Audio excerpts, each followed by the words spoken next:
Hello everyone, আসসালামু আলাইকুম। আশা করি সকলে আল্লাহর রহমতে অনেক ভালো আছেন। আজকে যে বিষয়টি নিয়ে কথা বলবো, যেটি আমি রিসেন্টলি ফেস করতেছি, কম বেশি বিভিন্ন ইউটিউবের ভিডিওগুলোতে বা বিভিন্ন সাইটে যারা বিভিন্ন রকমের ইউজফুল বিভিন্ন আর্টিকেল বা বিভিন্ন রকমের ফাইল শেয়ার করে, দেখা যায় যে তারা এই ফাইলগুলো শেয়ার করার জন্য ভিডিওর নিচে বা বিভিন্ন সাইটে লিঙ্কগুলা ইউআরএল শর্টনার থেকে শর্ট করে তারপরে ওরা এগুলো শেয়ার করে। তো তখন দেখা যায় বিটলির মাধ্যমে এগুলো শর্ট করে বা বিটলির মাধ্যমে যেসব সাইটগুলো থেকে ওরা সাইট নিয়ে লিঙ্কগুলো নিয়ে শর্ট করে নেয়, তখন দেখা যায় লিঙ্কগুলোতে ক্লিক করলে লিঙ্কগুলো কাজ করতেছে না বা আপনাকে সাইটে ঢুকতে দিচ্ছে না, কোনো কারণে অ্যাক্সেসই দিচ্ছে না। তো কখনো কখনো এটা খুবই বিরক্তিকর মনে হয়, কারণ প্রয়োজনের সময় দেখা যায় যখন আপনি চাচ্ছেন যে ফাইলটা আমার ডাউনলোড করা দরকার, তখন আপনি ঢুকতেই পারবেন না। এটা খুবই বিরক্তিকর। তা আসলে এই সমস্যাটির একটি আলটিমেট সমাধান নিয়ে এসেছি, যার মাধ্যমে আসলে এই সমস্যার সমাধান পাবেন। আমি অনেক সাইটে ঘোরাঘুরি করার পর এই সমস্যাটার একটা সমাধান পেয়েছি। সেজন্য আপনাদেরকে একটা ওয়েবসাইটে যেতে হবে, সেটা হচ্ছে চেক শর্ট ইউআরএল .com। এই সাইটটাতে আপনারা যাবেন, আমি এটার লিঙ্ক ডিসক্রিপশনে দিয়ে দিব। এই সাইটে যখন আপনারা যাবেন তখন এইরকম একটা ইন্টারফেস চলে আসবে।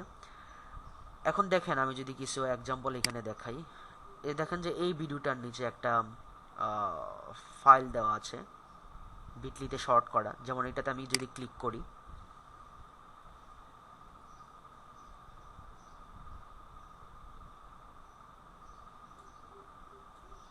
এটা কোনোভাবেই লিঙ্ক দিচ্ছে না বা লিঙ্কে ঢুকতেই দিচ্ছে না। সাপোজ যদি আমরা আরেকটা ফাইলে যাই, এটাতেও যদি ঢোকার চেষ্টা করি,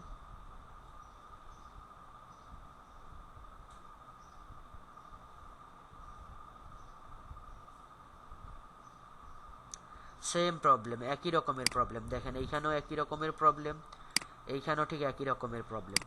তো সেই জন্যই সবচেয়ে সহজ সমাধান যেটা, সেটাই খুঁজে বের করার চেষ্টা করেছি এবং সেটা পেয়েও গেছি। তো সেটাই আপনাদের সাথে শেয়ার করছি। সাপোজ এই যে লিঙ্ক, এটা কপি করলাম এখান থেকে কপি করে সোজা চলে যেতে হবে চেক শর্ট ইউআরএল। এখানে গিয়ে আপনারা এখানে লিঙ্কটাকে পেস্ট করবেন। পেস্ট করার পরে এখানে এক্সপেন্ড করবেন। এক্সপেন্ড করার পরে অটোমেটিক্যালি এটা সাইটের লিঙ্কটা নিয়ে নিবে, অরিজিনাল যে লিঙ্কটা সেটা। এই যে অরিজিনাল লিঙ্কটা চলে এসেছে এখানে। তো যখন অরিজিনাল লিঙ্কটা চলে আসবে, তখন দেখা যায় কোনো কোনো ক্ষেত্রে এটা ফার্স্ট টাইমে ক্লিকেবল হয় না, তখন আপনারা কি করবেন, আবার রিলোড দিবেন। আমি এখানে আবার রিলোড দিচ্ছি। রিলোড দেওয়ার সাথে সাথে এখানে ক্লিক করলেই আপনারা অরিজিনাল ফাইলে ঢুকে যেতে পারবেন। এই যে এখন ঢোকা যাচ্ছে, এই যে এখন যে সাইটটা চলে আসছে, এটা যদি ওপেন করি,